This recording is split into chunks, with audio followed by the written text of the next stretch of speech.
Good morning. Welcome back to the Red Mic. Happy Thursday. Glad you're here. Today's Red Mic message: the only perfect person. Um, Growing up in Wichita Falls, I was in Troop 6 at Grant Street United Methodist Church. One of the adult leaders there was a guy named Nate Gould. He was an assistant scoutmaster. Great guy. He was one of those steady, calming people who seemed like he had been volunteering with scouts forever.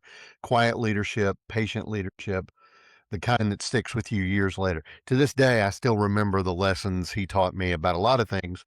Um, for example, you've seen Bodark apples, right?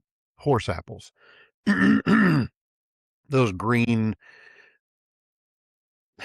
round fruits that kind of resemble a brain with all the squiggles and everything.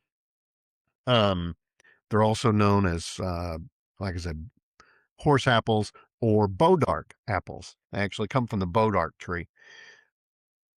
He taught me that the Osage Indians, it's also known as the Osage orange tree. He taught me that the Osage Indians used the Bodark for their bows, their long bows. And the reason they did that is that when you have a long piece of wood from the Osage orange tree or the Bodark tree, they naturally curve. And the wood is so naturally dense that it makes a really great bow.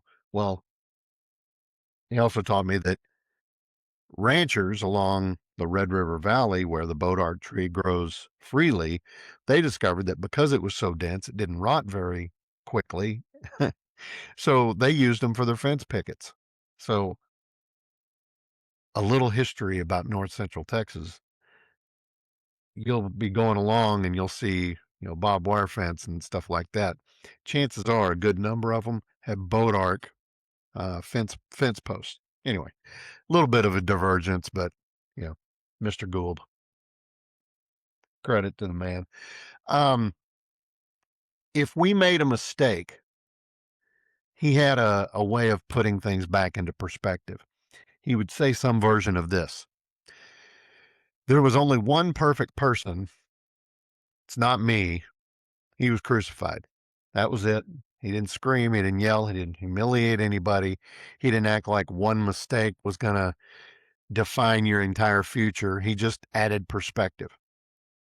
And that quote has been in the back of my head for a long time, because one of the biggest mistakes I think people can make in their life is expect perfection from themselves, from others, from relationships, from careers, from leaders, or even from life.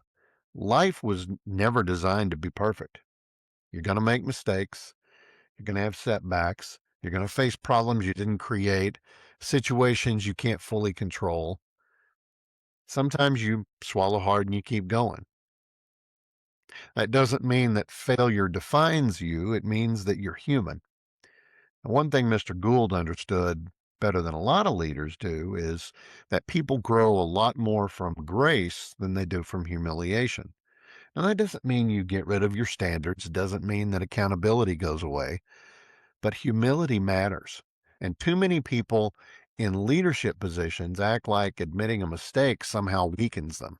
So they dig in, they get defensive, they get petty, they double down when they're wrong. But strong leaders understand that if you can admit mistakes, people will trust you more, not less. That's the paradox of it, right? Humility creates growth. Pride usually creates isolation. And the older I get, the more I appreciate people like Mr. Gould. Not because they pretended that life would be easy, but because they taught young people like me at the time that mistakes were part of growing, not proof that growing was impossible. So remember these things today. Perfection is not standard, growth is. Humility makes people easier to trust. Mistakes should become lessons, not life sentences. Grace and accountability can exist at the same time. And the leaders that people remember most are usually the ones who showed patience instead of ego. That's today's Red Mike message. Hope you found it interesting. I hope you find it helpful. I hope you're able to put some of these things in place in your own life. I really do. Please give me a like, a follow, and a share. I'd appreciate it a lot. Thanks for being here again. I'll see you tomorrow. Hashtag Fun Friday, bringing back Fun Friday tomorrow. Um, I'm not going to tell you what I'm talking about. How about that? Uh, I'll see you again tomorrow. And until next time, don't forget, as always, life is short.